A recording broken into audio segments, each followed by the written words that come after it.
Crossroads. Folks, the disaster now unfolding in Los Angeles with these fires, and actually now a bit in the Bronx, is not just a natural disaster, maybe even man-made to some extent, because now it has been arrested as a suspected arson in one of the fires. But this is also turning into a political disaster and something that's bringing attention to environmental policies and DEI policies in Los Angeles especially. Now look, on the other side of the debate, many officials are suggesting the problem is not from, just forestry management or water policies, but instead because of global warming, and that's not resonating across the board. You have two different worldviews basically clashing right now. One is saying bad policy caused this, the other one's saying, hey, changes in the climate is the cause of this. We'll get into it. Now, in other news, Trump, with all the talk right now, Trump is saying he wants to buy Greenland. We're seeing some pushback from Denmark, which owns the country, saying it's not up for sale. But now the government of Greenland itself is weighing in. We'll be talking about these stories and more today, so let's jump into it. Now, first of all, fires ravaging parts of Los Angeles still going on right now. A suspect has just been arrested. Some breaking news on this. A suspect has been arrested for allegedly starting one of the fires. And this does lend some credibility to claims going around that this may have been arson. It's not clear whether all the fires were from this, and again, the suspect is innocent until proven guilty, but it's looking pretty bad so far. Now look, I have a lot of friends and family in Los Angeles. I'm from San Diego and Riverside. My heart really goes out to the people who are suffering there right now. It's pretty terrible.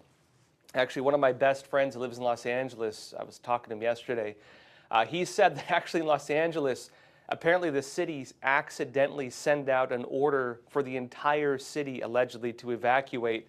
He got one of the texts, and soon after that, they sent a follow-up text saying it was sent by accident. And so there's been a lot of panic there, and this is really affecting a lot of people. But look, the fires in Los Angeles, they're not just a natural disaster, maybe even just arson. This is also turning into a political disaster. And blame, a lot of it right now, is falling on California's policies on diversity, equity, and inclusion, that's DEI, and on its environmental regulation policies. And many people are now raising concerns over regulations that they say led to water shortages, policy on forest management, money for the fire department that was diverted to programs for DEI. That instead of training and such like that, they were spending their money on trying to get rid of white men. And I will show you the actual headlines on that because they were praising it just last year. Now, the federal government is also getting involved. California Governor Gavin Newsom, he requested President Joe Biden to declare a presidential major disaster declaration, and that declaration was approved on Wednesday. This is going to allow California to receive money from the federal government, your tax dollars, through the Disaster Relief Fund to manage the disaster. And this is maybe important for California because they've been cutting the budget and diverting the budget. Now, President Joe Biden is also providing support through the U.S. Forest Service, and California has activated more than 7,500 emergency personnel to help fight the fires and protect the local communities from looters and things like that. We could see more people mobilized for this, but so far that's what we have in the declarations. Now, the moves have not staved off criticism. This should be clear.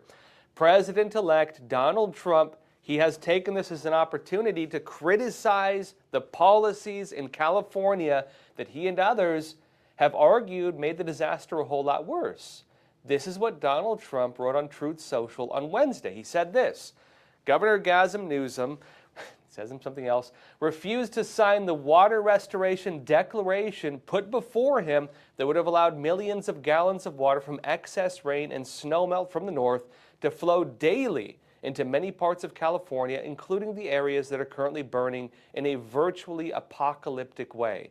He wanted to protect an essentially worthless fish called a smelt by giving it less water. It didn't work, but didn't care about the people of California. Now the ultimate price is being paid.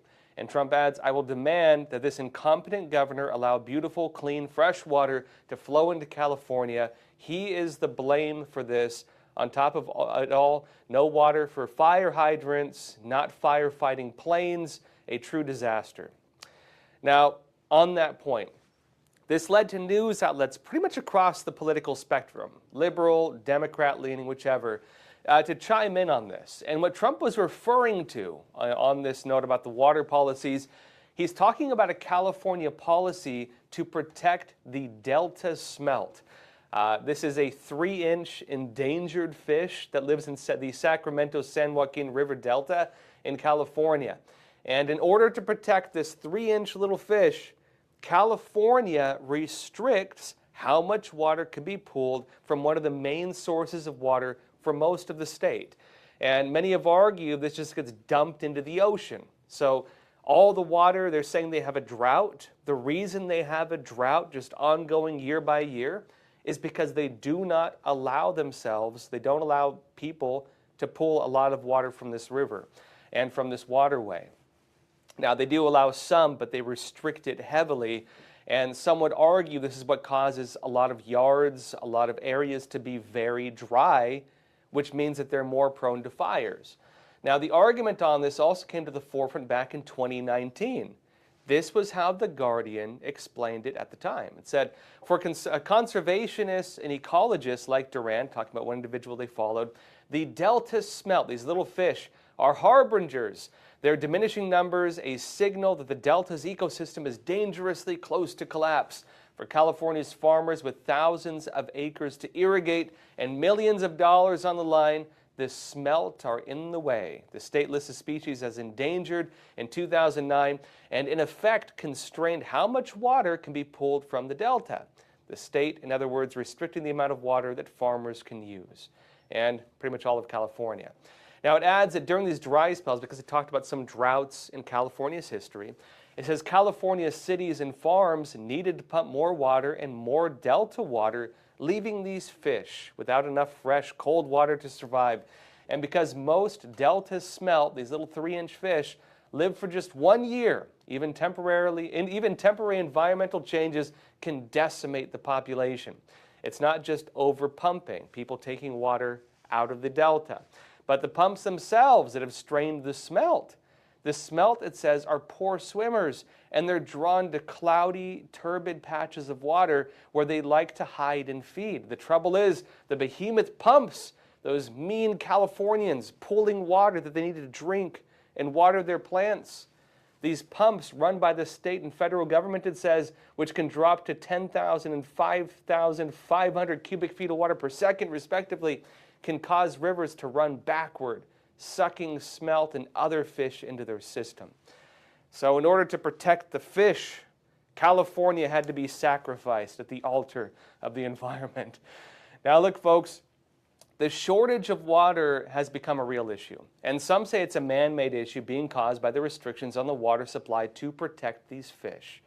And with reports that California has many fire hydrants that had no water flowing to them, as Trump has brought up in his Truth Social report, and with viral videos of firefighters putting out the flames manually by carrying handbag-sized pouches of water, about this big, the water shortage is coming to the forefront of the debates. Now look, in response to the online posts about firefighters using handbags to put out some of the fires, there's some pushback on this. Some outlets suggested that these are handbags. It looks like little Louis Vuitton bags, and they're joking about it.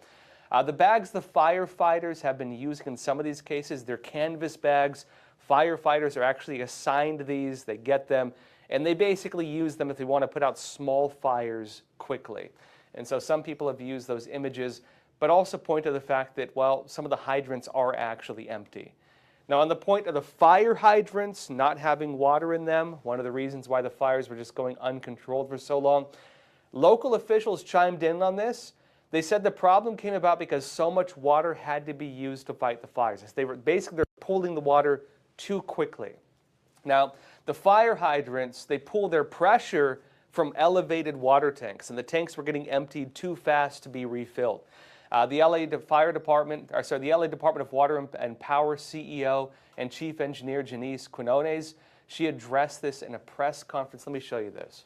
We ran out of water in the first tank at about 4:45 p.m. yesterday. We ran out of water in the second tank about 8:30 p.m. and the third tank about 3 a.m. this morning. Those tanks help with the pressure on the fire hydrants and the hills of Palisades. And because we were pushing so much water in our trunk line, and so much water was being used before it can get to the tanks, we were not able to fill the tanks fast enough. So the consumption of water was faster than we can provide water in our trunk line. Now look, along with this, the fires are also sparking debates on forestry management and policies overall that some argue could help reduce the forest fires in the first place. Remember, in Canada, when you had the fires a couple years ago, this was also the big argument. They said forest fires. Why are there so many forest fires? Politicians said it's global warming. If you don't want forest fires, maybe drive your car less. And then it turned out that people started pointing out that they have very poor policies on forestry management, such as controlled burns, clearing underbrush, and other things that you typically do to make sure there are not wildfires.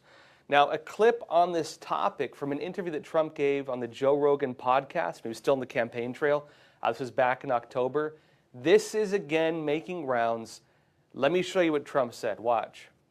They said, we have no water. I said, do you have a drought? No, we don't have a drought. I said, why don't you have no water? Because the water isn't allowed to flow down. It's got a natural flow from Canada all the way up north of water, more water than they could ever use. And in order to protect a tiny little fish, the water up north gets routed into the Pacific Ocean. Millions and millions of gallons of water gets poured. But I kept saying, look at this land, it's beautiful, but it's so dry. And I thought they were going through like a desert, like a drought. They said, no, we have water, but it gets... So I looked into it. What is the fish? And I got it done. I could have water for all of that land, water for your forests. Your forests are dry as a bone. Yeah. Okay? Dangerous. That water could be routed. You could have everything. Oh, not only dangerous, billions of dollars a year they spend on forest fires. And, there's a case with the environment. They're not allowed to rake their forests because... you're not allowed to touch it. When a tree falls down, after 18 months, it becomes very dry. It's like, like real firewood. It's bad. I was with the head of Austria. He said, it's a shame. I see all those forest fires in California, and all they have to do is clean their forest, meaning rake it up, get rid of the leaves, get rid of, leaves that are sitting there for 5 years. Now, look, on the other side of the debate, many officials are suggesting the problem is not from forestry management on water policies or anything like that, but instead they're saying it's because of global warming. The website of the California Governor's Office, they issued a release detailing how the state has been responding to what it refers to as a hotter, drier climate. Have a look at this.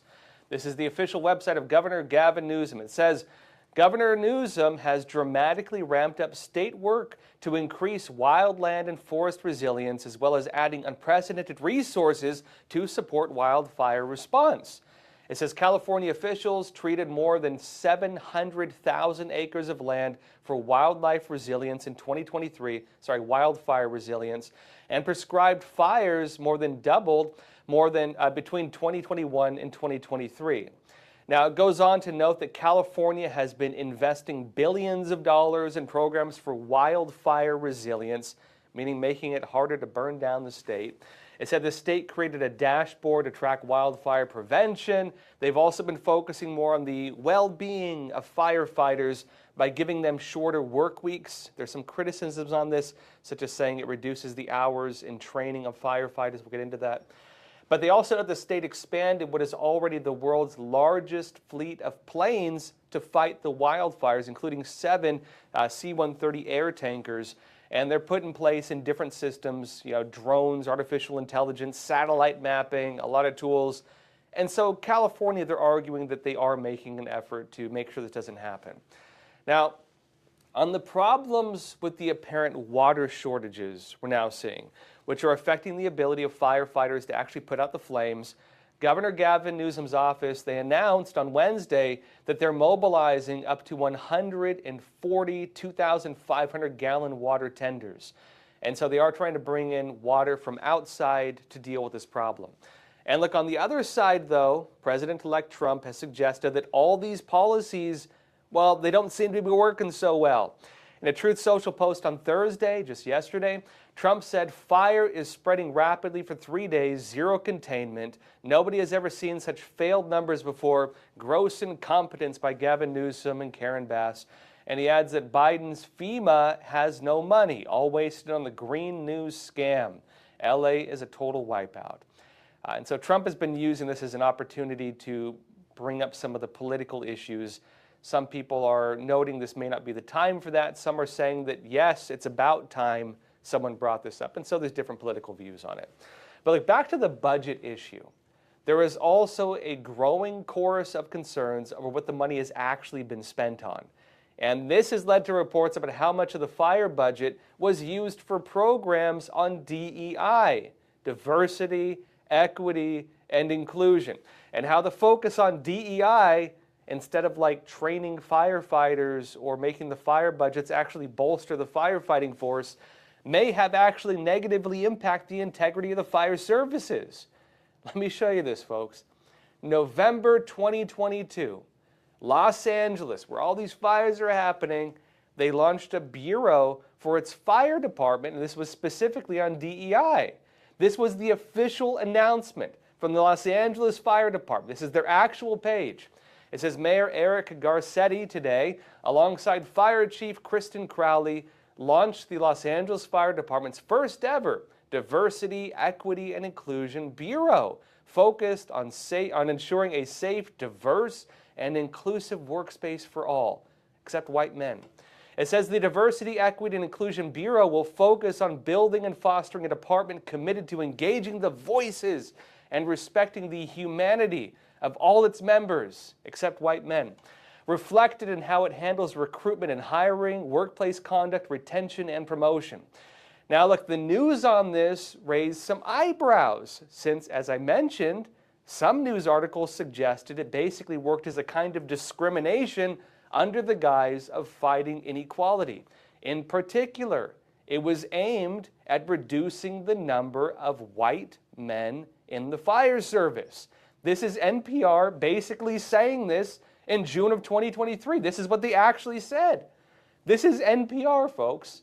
Quote, "Firefighting is mostly white and male. A California program aims to change that." And it says this. It says, "Fire departments have tried to diversify their ranks for years, with only modest success. The profession remains overwhelmingly white and male. One California training program is trying to change that."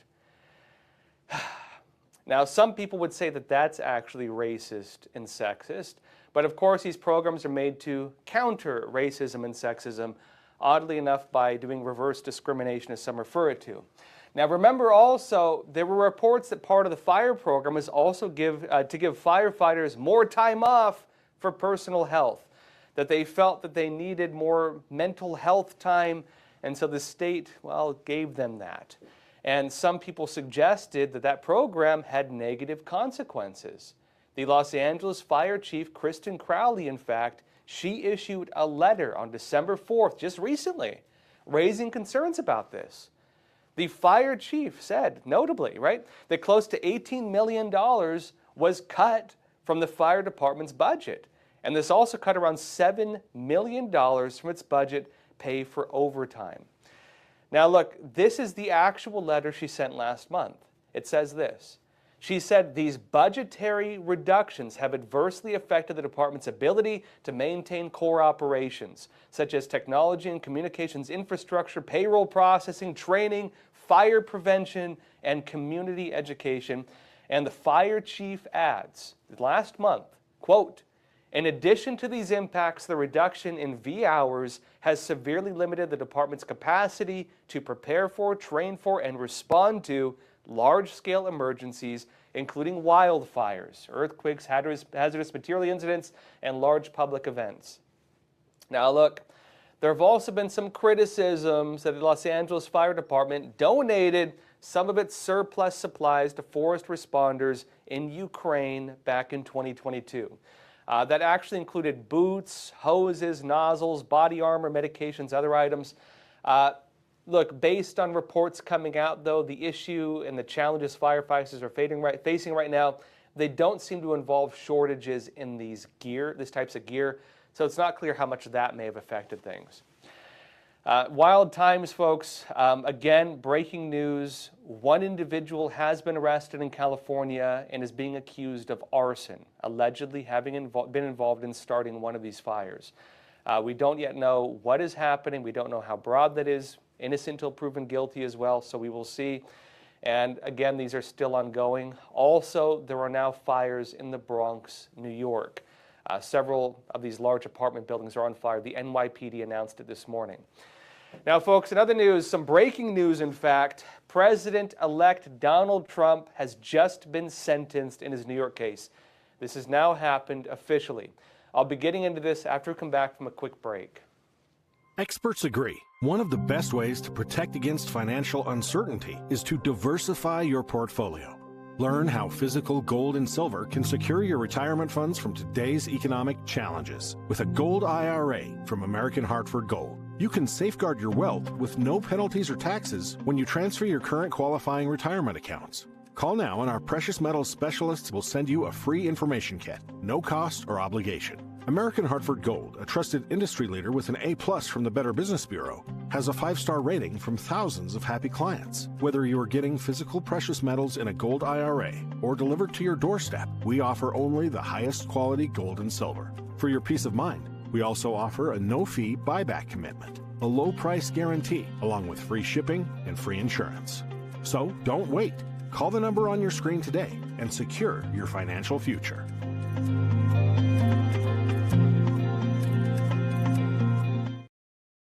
Welcome back. Breaking news, folks. President-elect Donald Trump has now been sentenced in New York. This happened just this morning. He is now a felon, officially. And he also got an unconditional discharge, meaning he's not going to prison or anything like that, but the felon label is now slapped on him. Now, MSNBC said this. It said President-elect Donald Trump was sentenced to an unconditional discharge in the New York hush money case. They call it. It's not really that, but that's what they call it. Making him the first president to have been sentenced for a criminal conviction once he is sworn into office on January 20th. It says the unconditional discharge, which State Judge Juan Merchan said he was likely to impose, allows Trump's conviction on 34 counts of falsifying business records to stand with no further penalties, such as jail time. No jail, no probation, none of that, but he's a felon. Now it says this. The sentencing was allowed to go forward after the Supreme Court decided yesterday, 5-4 vote, to reject Trump's request to drop the proceeding. Trump said he thought it was a fair decision and referred to possible further appeals such as of the verdict. In other words, it's not over yet. Trump had tried to get the Supreme Court to weigh in on this. It was very narrow, but they decided to allow it to go through. Trump is expected to appeal the conviction. He might be able to overturn it. He might not. We'll see. And he also spoke virtually in court, saying the case was a political witch hunt and that it was done to damage my reputation, he said, so that I would lose the election, and obviously that did not work. On that note, I would add, this may have been something that could backfire on some of these individuals, because Trump has been talking about retribution, that he is the retribution of Americans who have been legally targeted in the country. And some people are urging him to let bygones be bygones, to not investigate the investigators, to not target the other side.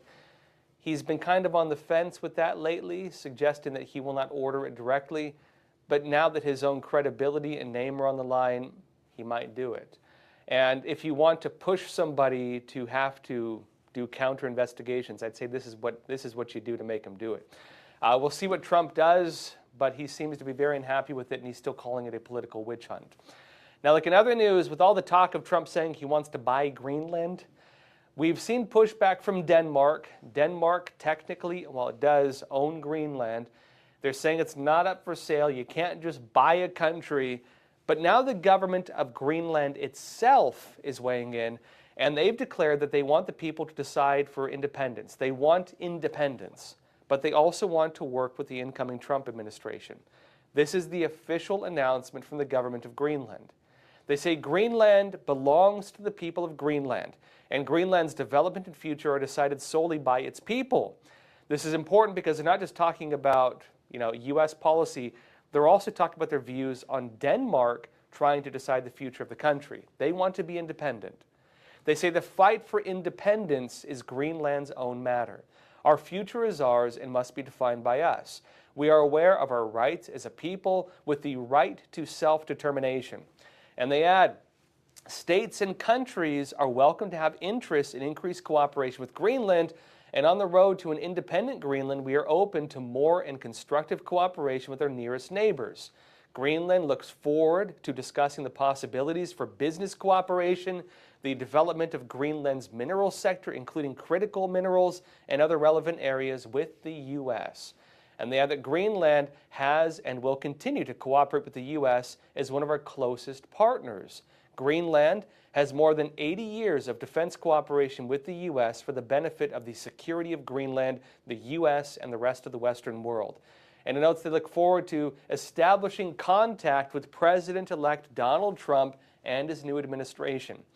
And interesting here as well, they say, we understand and recognize that Greenland plays a decisive and important role for the U.S.'s national security interests. They say this is the reason why Greenland is the host of an essential American base in North Greenland. And they add that Greenland looks forward to working with the incoming U.S. administration and other NATO allies to ensure security and stability in the Arctic region. And that's going to be something really important. So look, from the looks of it, what this sounds like, Greenland wants to be independent. They want to be independent from Denmark. They want to be independent from the United States maybe as well. But they also want to work with the United States. And it is possible that economic and military engagement with the incoming Trump administration could give them the money they've been needing, and the business sector, think rare earth mineral mining, a large enough operation to more than support them, and a very large U.S. military presence, which again brings an entire economic sector to support that. That could make it possible. As things currently stand, the population of Greenland is about 50,000 people. Most of their economy is like fishing, and about half their government is funded by Denmark. They need an economic sector, and the U.S. may be able to provide that. Now, their point also about NATO is important, and this is something kind of bigger with this. One of the concerns over the years with the potential of Greenland becoming independent, one of the reasons, in fact, that it really kind of has not been allowed to break from Denmark, is that were it to break from Denmark and become independent, it would no longer be under NATO. And given the fact that it's a small country, small population, small economy, it could become the center of a sort of like global tug of war, as NATO and the United States on one side and China and Russia on the other side try to determine the future of the country. They're kind of caught in the middle of a very large conflict because they're deemed one of the most important Arctic powers, something they don't really tap into themselves, but something the U.S. has done to an extent with a military base that may get expanded. And also now, of course, rare earth minerals. Now look, this is likely also why Donald Trump is talking about just outright buying it, because that would prevent it from falling into the hands of the Chinese Communist Party. And the reason why it would be bad if Greenland falls to the CCP or Russia's hands as well is that were they to gain a foothold there, it would be like the Cuban Missile Crisis on steroids. This is why the U.S. does not want China and Russia in the Arctic, in fact, is because were we to get attacked by, let's say, a nuclear war or even a germ warfare, something like that, it would come through the Arctic. They would not do it by flying stuff all the way over the Pacific. It's a much quicker route to do it north. And so if they were to get a foothold in Greenland, this would let them endanger the entire eastern seaboard. This would allow them to field military assets and kind of box us in to an extent. And this is something they've wanted for a very, very long time. And also one of the reasons why Greenland is deemed very, very important to U.S. interests.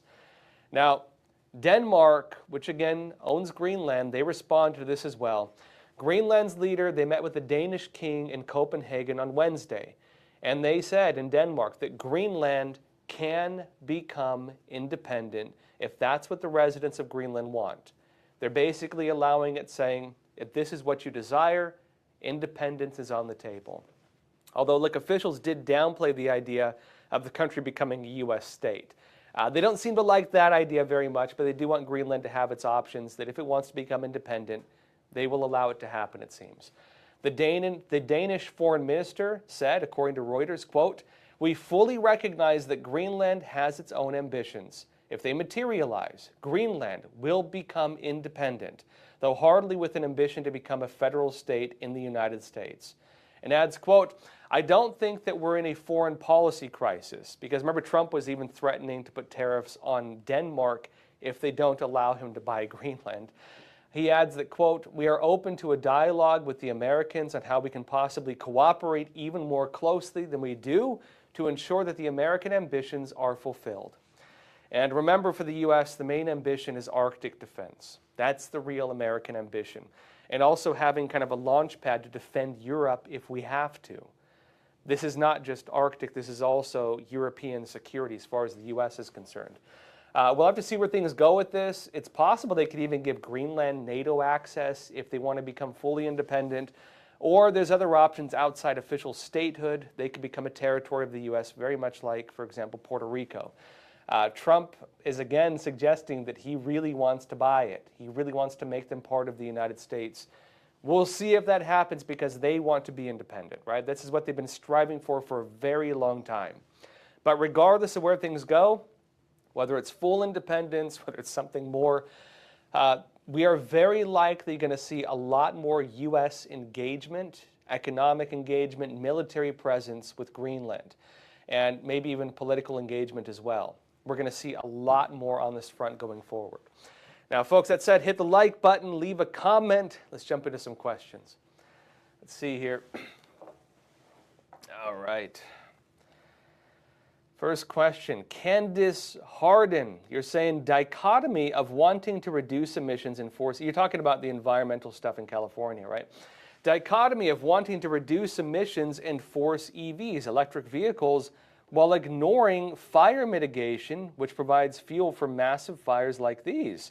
It's insane and unbalanced. These fires have created 20 years of greenhouse gases and related pollution. You know, that's kind of the ironic twist with these policies, is because on one side, they say that if you, like, okay, let's talk about forestry management. I have a cousin who works in forestry management. He's like one of the frontline firefighters, you know, they send out and stuff like that. And I know the work they do. You know, they do kind of root out trees and they dig trenches, and there's a lot of work involved. It's very physical. It's a lot of physical labor. What forestry management does in some parts of the world, in some parts of the U.S., not so much in California, is they will cordon off areas. They'll dig trenches around, like, they'll make grids basically, right? Like squares. They'll dig trenches around it, they'll put up some guards, and they'll do controlled burns. They'll go in, they'll clear brush, they'll clear downed trees, and they'll burn stuff. Now, the purpose of that is to make sure that you reduce it and you keep it manageable. You make it manageable, as in forestry management. And in California, in some areas, they say, well, you do these controlled burns, you release carbon into the atmosphere. And that's making the whole world hotter, and that's going to kill all of us. The argument, though, is these controlled burns actually are a lot less destructive. If you believe in the narrative on global warming and greenhouse gases and so on, the controlled burns create significantly less carbon emissions than a full-blown forest fire, and let alone a full-blown city fire, right, which is a whole lot worse. The idea, of course, is that you don't have to burn everything down. You just have to burn down segments to make sure that if there is a wildfire, it does not spread into key populated areas. You make sure it is controlled. You don't have to clear the entire, like, American, you know, prairie and Midwest and stuff like that. You just have to do key areas to make sure that if fires do start, that they're manageable, right? And that's the whole idea. Now, on the point of fires, do you all remember this wild story? There's a company that wants to fight global warming. And I mentioned before how this works. It's basically a carbon credit, money-making thing. They want to cut down trees and then bury the trees. And let me explain how this works. Basically, this is how carbon credits work. There are businesses that sell carbon credits to other businesses.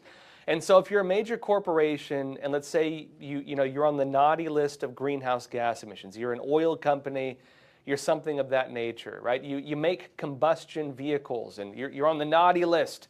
You're not going to get all that investment you need. Maybe you won't get even city contracts.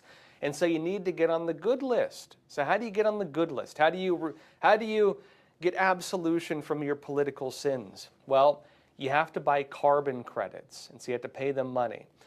The way this works is this. There are green businesses that have different initiatives.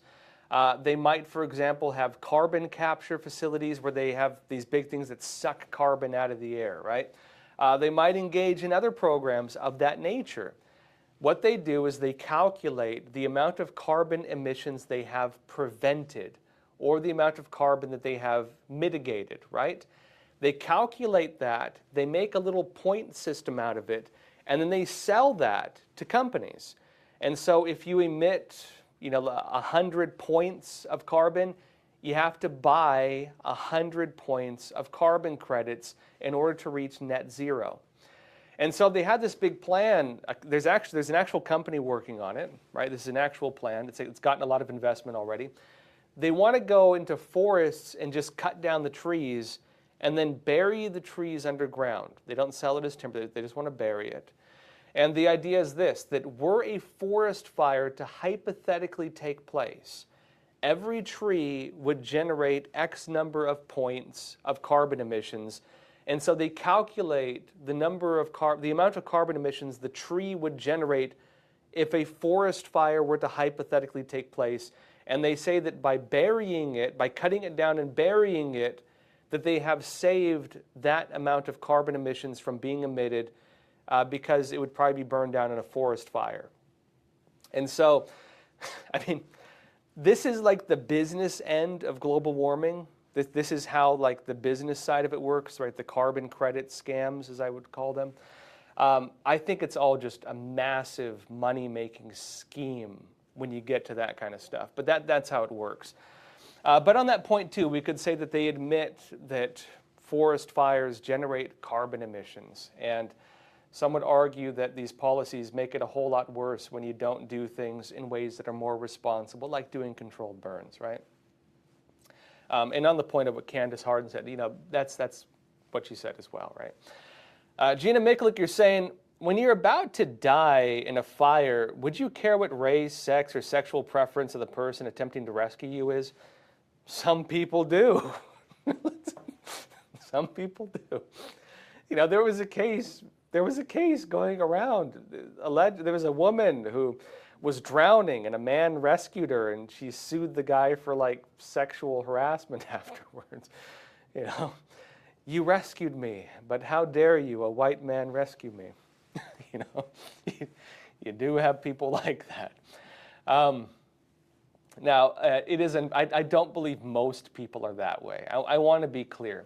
I would say that the people who have that worldview are an extreme drop in the bucket. I personally do not believe the majority of people, even really radical people, care that much about it.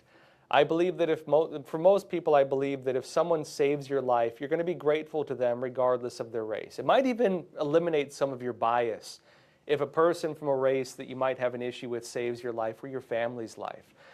I think actually a lot of people might even change their perspectives on a group of people if they see that happen. And there are some fantastic hero stories like this. I love those kinds of stories. But you have some people who are crazy. And this is the reality of the world. Folks, you can't take everything too seriously. Some people are just crazy. Some people are out of their minds. They have severe mental illness, and they're not getting properly treated. Maybe they're getting medicated, and it's making it even worse in some cases. You can't take everyone that seriously. The problem we've had with, I think, policies over the last, I don't even know how long, is that to an extent we have recognized mental illness as being like legitimate. And so extremely mentally ill people have gotten into positions of authority. And those devastatingly mentally ill people who need to hug themselves with the help of a jacket and have a nice soft room on which to lay their heads against the walls, they're not getting that treatment. They're instead allowed to dictate the lives of other people. And they've caused some very strange incidents to happen, including some very strange media narratives, which we have to talk about on a daily basis. And so my point is, sanity is returning yet again to the world. I believe people are becoming sane again. And they're recognizing the crazy people are kind of crazy. You know what I mean? Anyways, with that point, I don't believe that most people care that much about the race of the firefighters. And, you know, I do think actually the fact they focus so much on this is actually going to be devastating to them politically. You know, a lot of people are really criticizing some of the local politicians in Los Angeles and California because of these DEI policies. Now, look, I want to be clear, just being fair. It's not clear how much of a difference it would have made if they did not have those policies versus having them. You know, when it comes to the water and water shortages, part of the problem is the pumps themselves. They didn't really have things set up to accommodate fires of this scale. Maybe they need to build more pumps. Maybe they need to make it so the pumps can refill faster, which would have made the problem with the fire hydrants, you know, they wouldn't have had fire hydrants running out of water. Maybe that's the solution. There are also real environmental issues. The high winds are one of the biggest issues because it's made it very hard for them to use the planes to put out the fires. And so that's a very real issue. My point being, it's not clear how much politics could have ruined this or saved this. But regardless of that, the disaster is bringing attention to these problems, which I would say at the very least could have made the problem less severe. And I think the real concern people have is it's not like one program or another program individually, it's the big picture. It's this feeling people have that their money to prevent a disaster like this was not being used to actually prevent disasters, that the money was being used for things that are, in the eyes of many people, pointless, or even things they don't want. You know, things that they view as discriminatory, things they view as a hoax, things they view as political. And it's the big picture like this. Like, imagine, for example, you have a friend and you give them a lot of money to prevent a disaster from taking place, and the friend goes and blows half the money at the casino or something like that. You know, you might be mad at him saying, why did you waste my money? And now I'm facing this problem. Why did you spend the money I gave you to solve this problem on something else? And you know, and I think a lot of people are very justifiably angry about that. To the point, again, it's not clear whether that money would have prevented a disaster like this were it spent on purely the disaster, because the scale is pretty big. And there are some accusations right now that at least one of the fires may have been caused by arson, meaning not a wildfire. You know, again, we'll see where it goes. But I do think this will turn into a political disaster. I think this will change the way people vote in some of these key areas, especially because a lot of celebrities are being affected. And if you watch what some of these celebrities are saying right now, people are changing their views on politics because of this. And a lot of these celebrities who are full in on the whole global warming thing, I wouldn't say all of them, but maybe some of them will change their minds on it after this. You know, a lot of people support, you know, let's say light on crime policies until crime comes to your home, right? It's the same thing with this, I'd say. Realitysreal.com, you're saying Adam Carolla. Yeah, I watched this clip, by the way. Adam Carolla said he had to wait 7 years just to take a test to get in a fire department because he's white. Non-whites are being taken immediately. Yeah, and you know, this is kind of ridiculous, I think. Now, look, in my family, I have family who are in the police department. I have family who are in the fire department. I have family who are in the forestry management. A lot of the guys in my family, for some reason, tend to choose kind of like risky jobs. I don't know why that is. It used to freak my grandma out, by the way. She was always like, why do my boys all want dangerous jobs? You know, that is the issue when you have jobs that ask you to put your life on the line. You tend to want to get the people who are most willing to risk their lives to save other people. And if you're doing that, you can't discriminate. You need to take the people who are most willing to give their lives to save other people. You know, I mean, I've seen stuff like this. You know, there's been accusations, and I'm not even talking about race issues here. In fact, I don't even know the race of the officers I'm referring to. Do you remember the case, like in Texas, for example, where you had like there was a mass shooter and the police refused to go in to fight this person? They didn't want to risk their lives. And a lot of people criticized the police for that. You know, I would argue that if you get a job that asks you to put your life on the line, you should understand what you're getting yourself into. But at the same time, you can't really knock a person for not wanting to risk dying to save others. I mean, I think that if you get a job that asks that of you, you should understand that's what it's asking you for. But you know, it's not easy. It's you know, any of you ever see that play, Pirates of Penzance, right? Pirates of Penzance. Great play, by the way. My daughter used to love it when she was little. There's this like little island nation, and they're getting attacked by pirates. And everybody goes to the police department, and they're like, oh, brave police, time to save us from the pirates, to death and glory, right? To death and glory. And the police are like, yeah, to death and glory, you know, yay. You know, like they're terrified. They're absolutely terrified that they're all being sent to basically go and die to protect the city from pirates. You know what I mean? It's a very funny play, by the way. I recommend, it's family friendly. If you all want something really fun to watch, I recommend go watch it. But you know, when I see people doing that with like police and firefighters, I kind of think that, like, yeah, to death and glory, you know, save us from this disaster. It's a lot to ask of a person.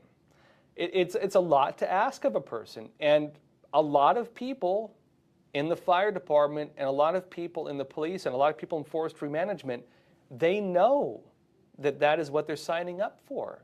And a lot of them put their lives on the line regularly, day to day, every single day. And you have to understand what they go through, especially in the age of like, you know, internet, because there's videos of this stuff.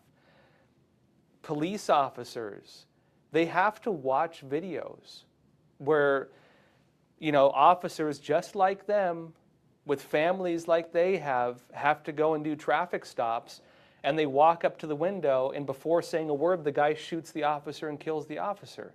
They see these videos. They watch these videos. I don't want to say which family member this was, but one of my family members in the police department was telling me a story like this. You know, he has a partner. They patrol, you know, he's a sheriff's deputy, right? They patrol really kind of outlying areas, like, you know, not main cities, and so they're kind of in the middle of nowhere.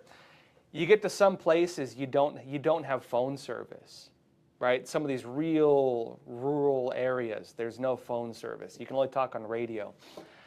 He had, and if you want, they don't have a lot of sheriff's deputies in some areas, and so a sheriff's deputy, if one of them gets in trouble, it might be like an hour to a 2-hour drive for backup to come. That's what they deal with, right? And they have to do a lot of stuff by themselves.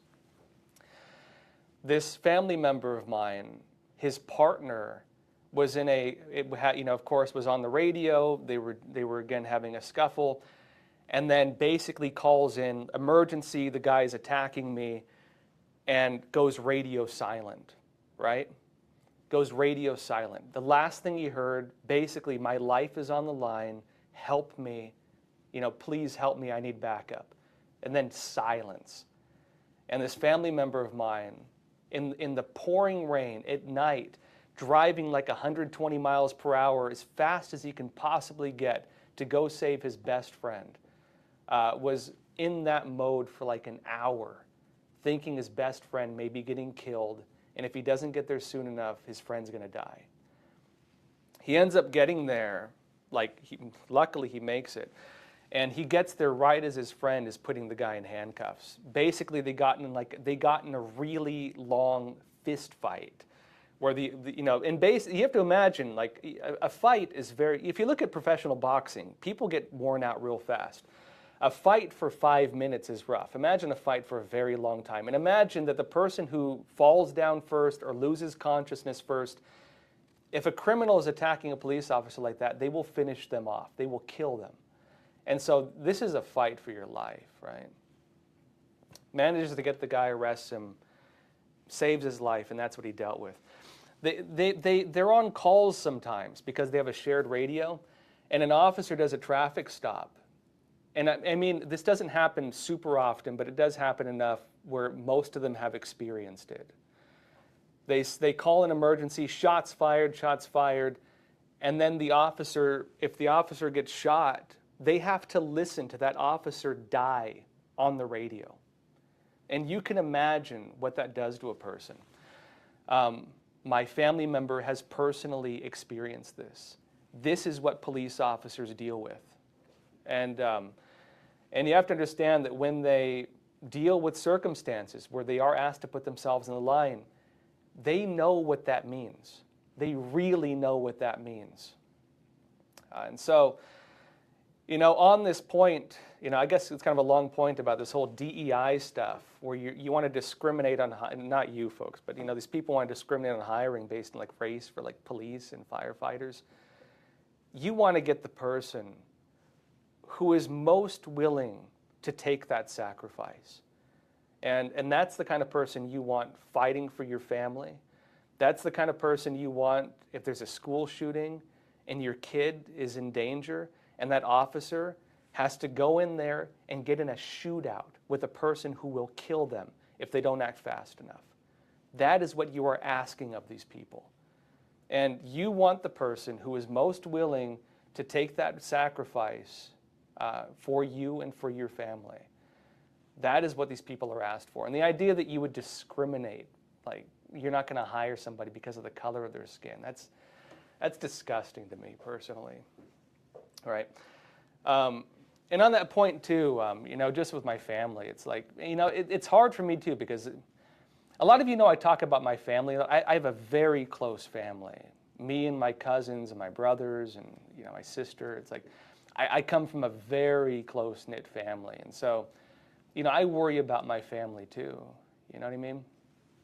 Even with firefighters, when they do the trainings, I have 2 cousins who do this, right?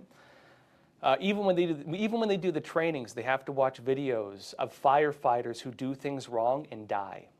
And I remember my cousin was telling me when they were doing the trainings, the videos are horrifying. You have large grown men scream. And I don't know if many people have heard a man scream. When a man is burned to death, they will scream. And it's one of the most horrifying things you will ever hear. These firefighters have to hear that. They have to deal with that. They know what they're getting themselves into as well. So, this is why this stuff really matters to me so much. And again, we're talking politics with this disaster right now. I feel bad sometimes making these things political, but it is part of the debate because there are political issues that impact it. But I really, folks, my heart really does go out to people dealing with this right now. It's terrible stuff. It really is terrible stuff. Let's see here. Tharpat, you're saying, I lived in North Carolina, South Carolina. I'd be pretty PO'd right now. Just saying. Yeah. Again, North Carolina. Actually, folks, if you haven't seen the special feature I did out there, I did a feature, we called it Heroes of Helene. And again, the accusation was emergency response took a long time. FEMA, it turns out some of it was true. You had some people in FEMA, I'm not saying it was all of FEMA, but you had some, and there's proof of this now, who were giving orders to avoid helping people out if they had a Trump sign in their yard. Because remember, this happened during the election season.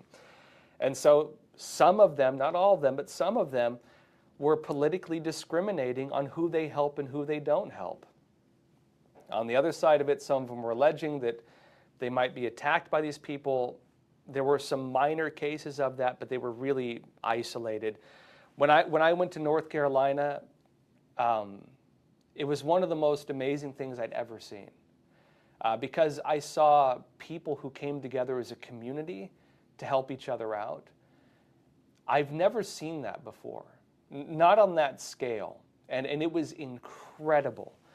And actually what ended up happening in North Carolina was because, basically emergency services, if there is a disaster currently taking place, especially like a hurricane, they usually have to wait until it's over before they can access an area. And then they have to deal with roads being out and bridges being damaged. They have to assess if a bridge has lost its integrity and whether they can bring a truck over it with like maybe supplies to bring food and water to these people or whatever else. And so there's a process. What the people in this area did was mobilized so rapidly that they were doing a better job than the emergency services. And they actually were providing better services, better food, better quality, more focused supplies. Farmers, for example, that needed like hay for their farm animals. And in the feature, I really recommend watching if you haven't seen it yet. They had these guys got together, these like former special forces guys or special operations forces guys. They got together and they mobilized like helicopters, and they were bringing helicopters to all these isolated haulers and really, out in the middle of nowhere places that could not really be accessed by roads. And by the time I got there, which was, not too long after things happened, they said that they had everything covered. Every area was covered. I mean, incredible story. You had churches coming together and doing food drives and people donating stuff, and I mean all around the country people donating stuff. It was one of the most amazing things I've seen. If you want to watch something to restore your faith in humanity, watch that special feature, The Heroes of Helene. But on the point though, Trump was raising this problem as well. He's like, FEMA's out of money. FEMA's out of money. And the big allegation with this, again, in tying it to politics, which, when you're dealing with a disaster, I hate to make it political, but politics do affect it. When it came to North Carolina, South Carolina, parts of Georgia, were affected by this. One of the big allegations that came up was FEMA blew a lot of its money to, help the illegal immigrants. Now, the technicality with that was how the money was delegated, because they would argue, technically, we did not pull money from FEMA itself for emergency services.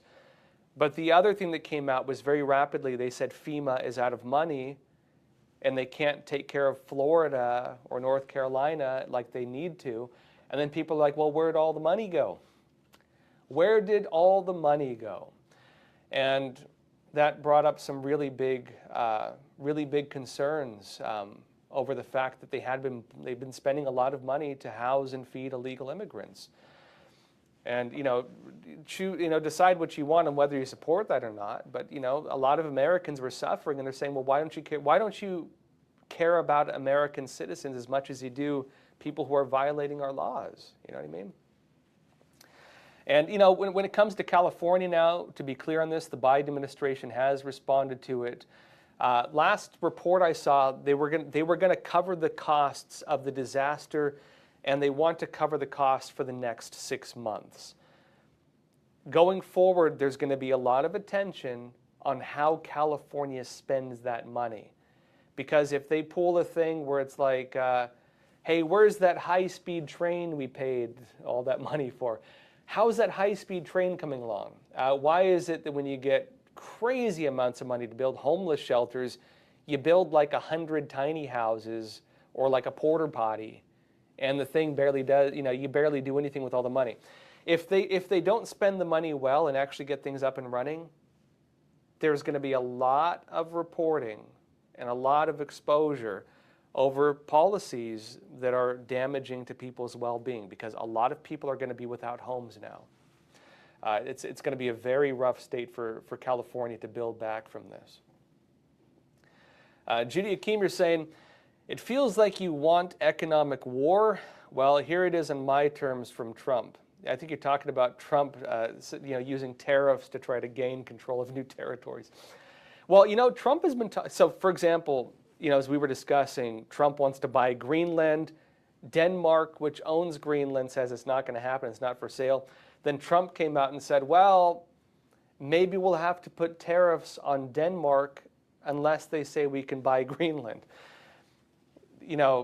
Trump's being criticized by the leaders of some different countries for this. I know in France, they're basically saying, how is this different from like threatening to invade a country? And then Trump's not even writing off like military force. They're like, this is not how you do things in the modern world. That's the allegation for it. The other allegation is, well, business deals kind of are how you do things in the modern world. And we could point to the types of financial policies a lot of other countries have towards the U.S. of this very nature.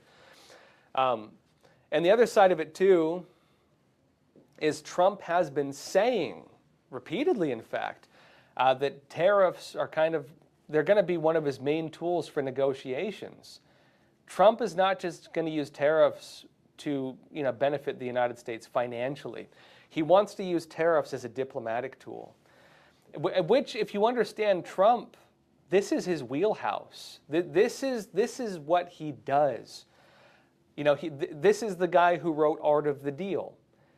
Trump seems to be interested. Trump seems to have discovered that he can use tariffs like he would any business deal. And as president of the United States, he's going to be negotiating business deals, just like he did in the private sector. And tariffs are the vehicle he has to do that, which is going to be really interesting to watch, especially because America gives a lot of people a lot of money, and we trade at a deficit with a lot of countries. Here, pop quiz, folks. Name one country on the face of the planet that America does not either give money to or have a massive trade deficit with. Can you name a single country? Go. Anyone? I can't either. I can't think of one. Maybe there's one out there I'm not writing off, but if there's one on the face of the planet, I can't name it. I can name a lot we lose money with and a lot we give money to, but I cannot name a single country that we gain more than we lose with in terms of deals. And so Trump has a lot of negotiating power if he's going to be doing this, which he says he's going to be doing. Vatican, I don't know, do we get anything from them? I mean, religion, of course. Switzerland, I don't know. I don't actually know. I can't think of any, folks. The Chaz site. Yeah, there you go, in Seattle. They contributed their garden, right? The Chaz or Chop site in Seattle. They built a garden for us. There we go. All right. Let's see here. Doreen Martley, you're saying, make America sane again. Wouldn't that be the day? Make America sane again. I think that's what we're all really getting at. Actually, I think this is kind of where the country is going. I would actually argue, and I know people paint a lot of these policies as being extremist. I think a lot of them are centrist. If you look at individuals like Joe Rogan is not technically a Republican. I think he's kind of gone more in the way of like being a libertarian-ish over the recent years. But look, he's like a Bernie Sanders. He's a Bernie Sanders supporter. He's not a Republican. RFK Jr., he's a Democrat. He's not a Republican. I think he would still call himself a Democrat. Heck, I mean, who else is there? Mark Zuckerberg? He's kind of leaning more in favor of Trump now. I don't think he's changed his political views per se. I don't know him personally, but I don't think he's necessarily changed too much. But he's gone with this now. If you look at a lot of people who've changed politically, I don't think their views on the world have changed that much. I don't think what they care about has changed too much. It's just that they have come to recognize that that, you know, they believe this kind of populist type movement is something that does align more with what they always believed in. And so people are getting behind it, not because they believe in, you know, extremism or something like that. They're getting behind it because they care about like the well-being of their families, or they feel that America's, you know, the big tech companies like Silicon Valley, a lot of them went behind Trump because they feel they're getting ripped off by, you know, Europe in a lot of cases. Or the laws in Europe are making it so they risk going bankrupt. You know, the fines they put on them every year. I don't feel a lot of Americans, maybe some do, but I don't feel a lot of Americans believe that their views have changed. They just believe that the systems that went in a direction that was too radical for them. Ironically, many would argue that the incumbent systems became very radical, that they became very extreme, and we as individuals did not want to get pulled into those extremes. Many people would say the DEI programs are very extreme. I would say they're very extreme.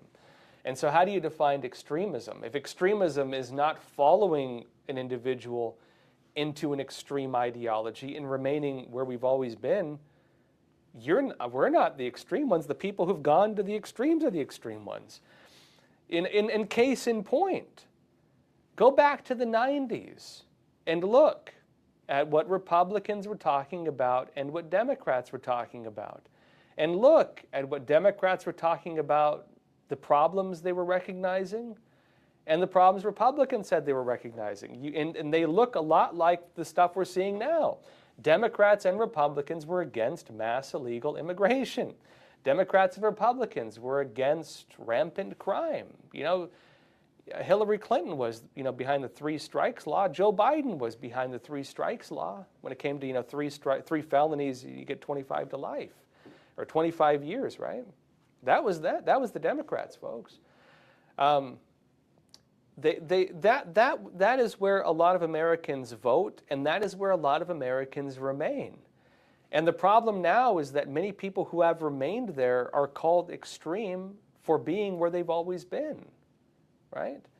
And that's why a lot of people say, well, I never left the party left me. You know, I didn't leave you guys, you went crazy, right? Yeah, make America sane again. Maybe that needs to be the new slogan. Martin McKenzie, you're saying, getting rid of white men. We used to call that reverse racism. I think we should still call it reverse racism, right? I mean, you know, if you want to discriminate against somebody based on their race and their gender, you might be discriminating against them. You know, they've tried changing the definition of racism to be like social economics, but no, it's like, if you hate white people, you're still racist, right? It's just, you don't get a free pass on that. Like, I'm maybe old school. I don't care if people make fun of my race. Like, if people, I mean, I'm a mutt. I'm like mixed. I don't care if people make fun of my race. I might even think it's funny. I might laugh with you. I don't get offended by this stuff. You know what I mean?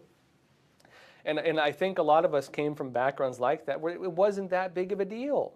And if someone teased you for this stuff, you didn't get as offended by it.